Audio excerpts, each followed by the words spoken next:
Bonjour à toutes et à tous. Je sais pas quoi faire de mémoire. Aujourd'hui je reviens comme je vous avais subtilement teasé, je ne sais plus où, avec un produit qui n'en est pas vraiment un, mais si quand même. Il s'agit tout simplement d'une application. Vous avez beaucoup aimé, je crois, ma vidéo où je parlais de l'application jeu sexe. Si t'as loupé, la vidéo est dans le i. C'était une application de jeu pour le sexe, comme son nom l'indique. Un truc avec des gages pour s'amuser quand on est au lit, vraiment. Et là, j'ai fait la découverte d'une autre appli qui, je trouve, est vraiment complémentaire parce que c'est pas vraiment la même chose, mais c'est tout aussi cool et enrichissant pour le couple. C'est parti, je vous présente ça tout de suite. C'est une application qui nous vient tout droit du Danemark, et au Danemark ça a fait fureur apparemment parce que 3 mois après le lancement, il y avait déjà 1% de la population qui avait l'application sur leur smartphone.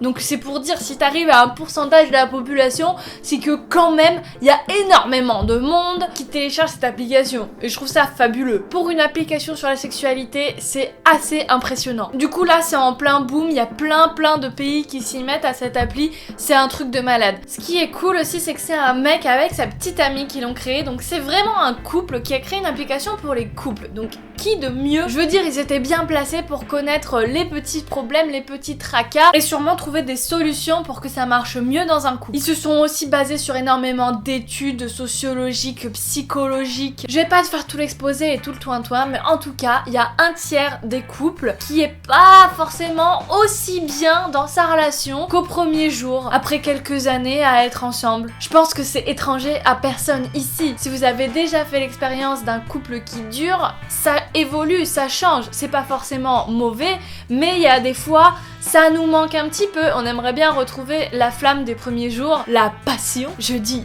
passion parce que l'appli s'appelle e-passion. Et donc en gros, vous l'aurez compris, c'est une application de communication entre le couple, entre les deux partenaires. Et là, je vais faire attention, mais très attention de pas dire hommes et femmes, parce que déjà la binarité c'est has-been. Dit comme ça, on dirait que c'est des effets Noël de mode, mais bon. Mais en plus, dans les infos qu'on m'a envoyées, dans les échanges que j'ai eus avec les gens qui font cette application, il y a quand même un réel souci du couple de même sexe, du couple qui n'est pas dans les standards de l'hétérosexualité, etc. Donc je trouve ça au top. Pour une fois, je pense que je peux le dire directement sans me tromper, cette appli est destinée à tous les couples, sous toutes ses formes et dans toutes ses variations. Et ça, c'est trop top. Je vous montre tout de suite à quoi elle ressemble cette appli et puis on en reparle après. Si vous cherchez sur votre App Store, voilà à quoi ressemble l'application. Voilà comment se présente l'appli. Donc tu vois, il y a ici le portable de mon chéri et ici le mien. Au début, vous allez avoir tout un écran qui vous explique comment vous connecter, qui vous propose de créer un compte soit avec Facebook, soit avec un compte mail, des choses comme ça. Et après, il suffit d'inviter votre partenaire à jouer également. Vous pouvez l'inviter par SMS, tout est inclus, tout est expliqué, c'est très facile, vous verrez. Ensuite, voici votre page d'accueil avec le chat. Donc ici, vous voyez les messages qu'on s'est envoyés. Vous connaissez mon chéri et son humour, ne vous inquiétez pas, c'est de la dérision. Et donc après, vous voyez, ici, ça me dit d'attendre sa réponse parce que c'est son tour de jouer. Et ici, il peut jouer. Donc on va continuer. Bon là c'est la publicité. Et voilà, ici on découvre en fait les réponses précédentes. Et ici vous pouvez voir l'état des scores qu'on a sur cette partie. Donc moi je suis que à 30%, lui il est déjà à 50%. Ça veut dire qu'il a eu 5 bonnes réponses et moins que 3. Donc vous voyez ici, c'est marqué en haut, devinez les réponses pour votre partenaire. Donc il est censé deviner ce que moi j'ai répondu à cette question. Donc voilà, il essaye de deviner et après on voit si ça colle ou si ça colle pas. Bon là ça colle, forcément c'est moi qui joue hein. Ne prêtez pas attention aux réponses, j'ai mis un petit peu n'importe quoi, c'était là pour essayer devant la caméra hein. Donc mettons qu'il réponde ça, et non, c'était pas la réponse que j'ai mis, il a faux, donc il ne gagne pas de points supplémentaires. Maintenant on passe aux questions pour lui-même, donc vous voyez c'est marqué en haut ici, répondez pour vous-même. Donc là il dit la vérité sur lui, ce qu'il pense vraiment. Je mets au pif hein, parce que forcément c'est pas moi hein, donc c'est faux hein. Allez mettons ça. Et hop, vous voyez directement, à peine il a fini, il a même pas encore fini la publicité, que moi je peux déjà jouer de mon côté. Bon maintenant vous comprenez un petit peu l'utilité d'acheter le pack pour enlever les pubs hein. Hop là, comme d'habitude je vois les résultats du tour précédent, je vois l'avancement des scores, à chaque fois je fais continuer. Donc là c'est bien parce que je vais gagner des points là, juste parce que je tourne la vidéo et que du coup j'ai joué pour mon chéri. Allez, j'ai rattrapé mon retard Du coup, c'est à mon tour de répondre pour moi-même. Donc là, je réponds sincèrement aux questions. C'est marqué toujours en haut. Il y a des gens qui se trompent, ils savent pas si c'est pour l'autre ou pour soi qu'on répond. Mais en fait, c'est toujours précisé en haut, ici, s'il faut répondre pour vous-même ou pour votre partenaire. Et voilà, tout renvoyé, patientez. Vous voyez, des fois les pubs, on peut les skipper direct, donc ça dérange vraiment pas beaucoup, hein. Moi je trouve que ça va. Comme vous voyez ici, le message en vert, en fait, c'est le gage que j'ai gagné au tour précédent, à la partie précédente. Tout simplement, une fois que vous avez fini le petit compteur des scores, une fois qu'un des deux partenaires est arrivé à 100%, il va avoir un choix entre plusieurs gages. Je crois qu'il y avait 4 gages. Un massage, un dîner en amoureux, un petit déjeuner au lit, des choses comme ça. Vous choisissez celui qui vous intéresse le plus, celui que vous voulez imposer à votre partenaire. Et sinon, vous pouvez en inventer vous-même. Mais là, pour pouvoir entrer dans l'application ce nouveau gage que vous inventez, il faut payer 3 € aussi. C'est un pack, une fonctionnalité supplémentaire. Le petit bouton encourager aussi, ça sert à envoyer des notifications quand celui-ci a activé les notifications. Là, c'est pas le cas, il a pas activé les notifications, donc il reçoit rien. Mais normalement, vous recevez une petite notification push qui vous dit à votre tour de jouer. Donc voilà, pour finir, je vais quand même envoyer un petit cœur à mon chéri. Hop. Ce que j'adore avec cette appli, c'est avant tout son concept et le fait que ça serve vraiment d'initiateur pour des conversations autour de la sexualité pour un couple. J'ai envie de dire, en fait, les questions, les réponses, les points, qui gagne, les gages, c'est un petit peu accessoire, c'est un petit peu des prétextes pour en fait parler avec son partenaire de ces sujets-là. Là, c'est le moment de commencer la conversation, de jouer et de s'amuser, et du coup, de engager la conversation de façon totalement cool et détendue. Ce qui n'est pas forcément le cas au quotidien, ou en tout cas, c'est beaucoup plus compliqué, et c'est pas forcément un truc facile pour tout le monde. C'est assez dingue, en fait, quand on s'y penche, quand on voit des enquêtes, des sondages, tout ça, le nombre de couples au sein duquel, entre eux, ils savent pas ce que l'autre veut, ils savent pas ce que l'autre aime, ils ont une petite intuition, disons qu'on a toujours un petit peu des indices. Si on prend les indices au lit, des gémissements, des réactions du corps et tout, bon, c'est un langage, hein, c'est une façon de communiquer, c'est très très important, mais ça reste du coup assez vague et libre d'interprétation. Disons qu'il y a aussi des gens qui vont prendre énormément de plaisir sans rien montrer, en étant un petit peu poker face, alors qu'en fait c'est un truc qui kiffe à mort, tu vois. Ça arrive, donc il faut quand même un moment arriver à une conversation où on dit les choses texto, quoi. Franchement, j'adore ça, franchement, je déteste ça, franchement, je suis pas à l'aise avec ça, franchement, j'aimerais tester ça. Sinon, on n'est jamais clair. C'est la porte ouverte à plein de quiproquos aussi. Ah, mais je pensais que quand t'avais dit ça, c'était un indice pour me dire que ça. Mais non, pas du tout, je déteste, je ne veux pas que tu me fasses ça. À un moment, il faut s'exprimer, clairement. Si à aucun moment dans un couple, on a ce genre de conversation sur la sexualité, c'est aussi le champ libre à plein de désaccords physiques, sexuels, des incompatibilités. Je sais pas si vous avez déjà expérimenté ça, mais peut-être qu'avec certains de vos partenaires, vous vous entendiez bien, vous aviez l'impression d'être amoureux, amoureuse, de vraiment bien vivre avec, que vous aviez des projets de vie en commun, que la relation pouvait durer, etc. Mais il y avait un moment où vous vous rejoigniez pas sur la sexualité. Ça décollait pas, c'était assez plat, ça faisait pas énormément de plaisir, c'était un petit peu mécanique et pas très intéressant. Alors qu'avec d'autres partenaires avec qui vous faisiez peut-être pas votre vie, mais sinon au lit ça marchait du tonnerre, vous étiez du feu de Dieu et c'était des orgasmes fous et vous preniez votre pied. Il y a des compatibilités physiques et sexuelles comme ça. Mais le truc, c'est que peut-être vous êtes pas juste incompatibles et c'est fini. Vous avez juste pas parlé. Et du coup, vous pensez que vous êtes incompatible, alors qu'en fait, non, il suffirait d'une petite conversation, et voilà. Clairement, ça peut sauver des couples. On parle souvent des baisses de libido, on parle souvent de la fréquence des rapports sexuels, que s'il y en a moins, c'est moins bien, qu'il faudrait en avoir au moins une fois par semaine. Oulala, stop, déjà, on s'en fout de « il faudrait que », c'est mieux ça. Écoutez pas les trucs qui vous disent quelque chose de texto comme ça, rien n'est jamais aussi clair et tout marche au cas par cas, d'une personne à l'autre, c'est différent. Mais quand bien même il y a une perte de libido, disons négative, qui n'est pas bien perçue, qui est une absence de désir qui pose problème, parce qu'on sent qu'on aimerait avoir du désir et qu'on n'en a pas, il faut en parler. Sinon l'autre va penser peut-être ah bah elle me désire plus, elle m'aime plus, du coup je m'investis plus dans ce couple et du coup bah ça fout tout en l'air et du coup la rupture. Je fais un schéma très très grossier, hein, c'est plus compliqué en vrai, vous l'imaginez bien. Finalement il faudrait peut-être juste à un moment parler de cette baisse de libido, de dire bah je sais pas pourquoi mais pourtant je t'aime, pourtant tu es magnifique, tu me fais envie mais je n'ai pas de désir sexuel. Voilà. Quelques mots, quelques phrases, c'est fini. Et ça change tout. Et ben si on se sent pas d'aborder la chose en disant chérie, il faut qu'on parle, viens, on s'assoit tous les deux sur le lit et on en parle, bah peut-être que ce sera plus pratique avec une appli comme ça.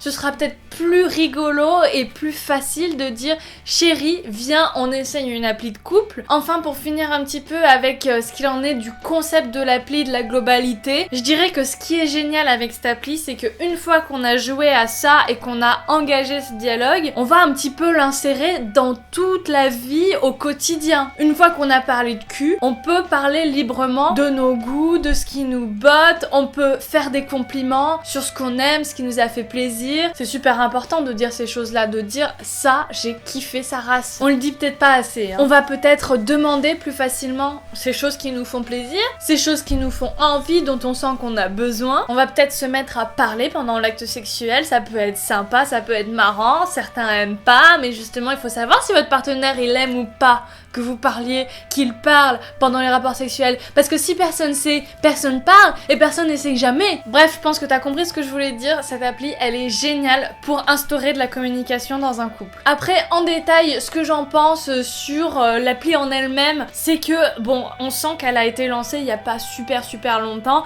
elle est pas de toute beauté, moi c'est pas mon esthétique préféré, on va dire. Ce fond noir avec ces couleurs là, je trouve ça pas très sympa. Je trouve ça sobre. J'aime beaucoup la sobriété dans les applis, donc c'est sobre, y a pas de souci, mais je sais pas, c'est pas super beau non plus. Les polices d'écriture, je sais pas, il y aurait peut-être eu un travail à faire à ce niveau-là, mais cette couleur un peu blanche jaunâtre qu'il y a partout, pareil dans le logo, tu vois les bulles comme ça, cette couleur un petit peu moirée, je la trouve pas top sexy. Ça me rappelle la couleur du Satisfyer. C'est la même couleur presque. Mais bon, je trouve pas que ça soit une gamme de couleurs, une charte graphique qui fasse très moderne. Je trouve ça un peu vieillot, les boutons. Je trouve qu'on dirait que c'est une appli qui a quelques années et qui a pas été refaite depuis. C'est un peu dommage. Mais il y a des chances que le design soit refait à l'avenir, hein. C'est une appli encore très jeune. Au niveau du fonctionnement, j'apprécie vraiment beaucoup qu'il y ait un pin au début pour garantir la confidentialité du truc. Même si quelqu'un prend votre portable, il pourra pas aller voir vos réponses. C'est quand même des choses assez privées, donc c'est normal. Et en même temps, c'est pas trop chiant. Vous avez un petit pin à 4 chiffres. C'est moins chiant qu'avoir à faire adresse mail, mot de passe ou je sais pas quoi à chaque fois. J'aime énormément le fait qu'il y ait un chat dans l'application, ça c'est vraiment super cool. Comme ça vous n'avez pas besoin de switcher avec des SMS, avec Messenger ou je sais pas quoi, vous pouvez directement ajouter vos petits commentaires, vos petits ressentis à chaque fois que vous répondez aux questions du genre mais t'es sérieux quand tu me dis que t'as répondu ça? Mais oh c'est bizarre, oh, ça m'étonne. C'est bien justement de commencer le dialogue ici. Au niveau des questions, il y en a énormément. Je crois qu'il y en a 400 ou un truc comme ça. Et puis les développeurs sont encore en train d'en ajouter, de réenrichir l'application. Donc je pense que vraiment vous allez mettre du temps à tout épuiser. Après au niveau du fonctionnement de l'appli, etc. C'est une appli qui est totalement gratuite, donc ça il n'y a pas de souci. Mais après vous pouvez payer des petits forfaits, donc pour ne plus avoir de publicité. Les publicités c'est pas trop envahissant je trouve. C'est vraiment juste à la fin d'une question vous avez une petite pub et puis vous la fermez et puis franchement moi j'ai déjà oublié que j'ai vu une pub donc ça me dérange pas. Vous pouvez aussi débloquer des fonctionnalités supplémentaires, donc le fait de enregistrer, sauvegarder des réponses pour pouvoir les revoir après. C'est vrai que ça peut être sympa de prendre en note ce que votre partenaire aime, n'aime pas, ferait pas, des petites idées pour plus tard. Et apparemment si vous jouez un grand nombre de questions, si vous jouez beaucoup et longtemps, au bout d'un moment, on va vous dire, bah, soit tu payes pour enlever les pubs, en gros, achète l'appli, parce que jusqu'à présent, t'en profites gratos, ou sinon, t'as plus de pubs. Ça, je trouve ça pas super correct. Je pense qu'il aurait mieux fallu faire des fonctionnalités plus attractives de façon à garantir que tu aies un certain nombre de personnes qui vont payer si tu as besoin d'avoir un retour sur investissement pour ton appli. C'est totalement normal, je comprends totalement. Plutôt que de faire ce genre de chantage au bout d'un moment, du genre si tu veux continuer à jouer sans que ça soit super chiant pour toi, il faut payer, il faut payer. C'est pas top, donc bon, bah c'est peut-être le petit point négatif du truc. Mais gros avantage quand même dans cette application, donc sans parler du concept qui est absolument génial à mes yeux, la réactivité de cette appli est géniale. Vous l'avez vu dans les plans rapprochés que je vous ai montré, c'est super rapide. Donc quand l'un des deux partenaires répond, et ben c'est directement affiché sur l'autre, ça envoie une notification push si vous les avez activés. Je trouve ça vraiment très réactif. Et puis au niveau du fonctionnement, de la connexion, du fait de passer par un compte Facebook ou de se créer un compte avec une adresse mail, ça fonctionne du premier coup, il n'y a pas de souci. Et ça c'est quand même un grand confort. Moi j'avais peur que ça marche pas à ce niveau-là et ça a marché très très bien et de façon très simple. En conclusion, pour moi, je comprends totalement le succès de cette appli au Danemark et je lui souhaite d'avoir autant de succès en France parce que ça ferait du bien à pas mal de gens ici et dans le monde entier. C'est tellement important de s'amuser avec sa sexualité et d'essayer de nouvelles choses et c'est tout le message que je veux faire passer sur ma chaîne. C'est exactement le même que je pense que ces gens-là veulent porter. C'est le fait que la sexualité, c'est du bien-être, c'est quelque chose qui t'apporte du bonheur comme n'importe quel autre truc dans la vie, comme le fait de manger, le fait de faire du sport, le fait de faire tes loisirs, c'est la même chose. Le fait d'avoir des amis, ton couple, c'est aussi de la sexualité. Et même pas de sexualité, c'est de la sexualité. Parler de pas faire l'amour, c'est de la sexualité. Tu comprends ce que je veux dire ou pas? Parce que je veux pas non plus du tout shamer l'absence de sexualité. La sexualité, c'est un choix comme un autre. Les gens qui font beaucoup de sexe, les gens qui font pas beaucoup de sexe, qui en font pas du tout, c'est des choix de sexualité, mais ça reste de la sexualité et moi j'en parle. Et cette appli aussi, et elle le fait très bien. C'est disponible sur iOS, c'est disponible sur Android, Windows Phone, je ne sais pas, mais en même temps, t'as un Windows Phone, à quoi tu t'attends? Sorry not sorry. Les liens sont en barre d'infos, oublie pas d'aller voir. À cette occasion, tu peux laisser un petit pouce en l'air si tu veux que je te parle d'autres applications qui peuvent t'aider dans ta vie de couple. Je suis sûre qu'il y en a plein d'autres. Tu peux laisser aussi un petit commentaire, dis-moi ce que t'en as pensé, dis-moi si t'as téléchargé l'application. Dis-moi si t'as déjà connu aussi ce genre de situation où par manque de communication, tu passes à côté de tellement de trucs et de tellement de plaisir et de bonheur. Je veux tout savoir. Je te laisse t'amuser sur cette appli, moi je te retrouve très bientôt dans de nouvelles vidéos. D'ici là, comme d'habitude, faites-vous plaisir.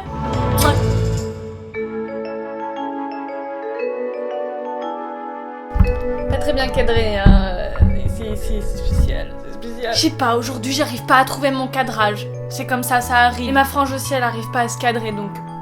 Si quelqu'un a une solution pour les cheveux électriques, je suis preneuse.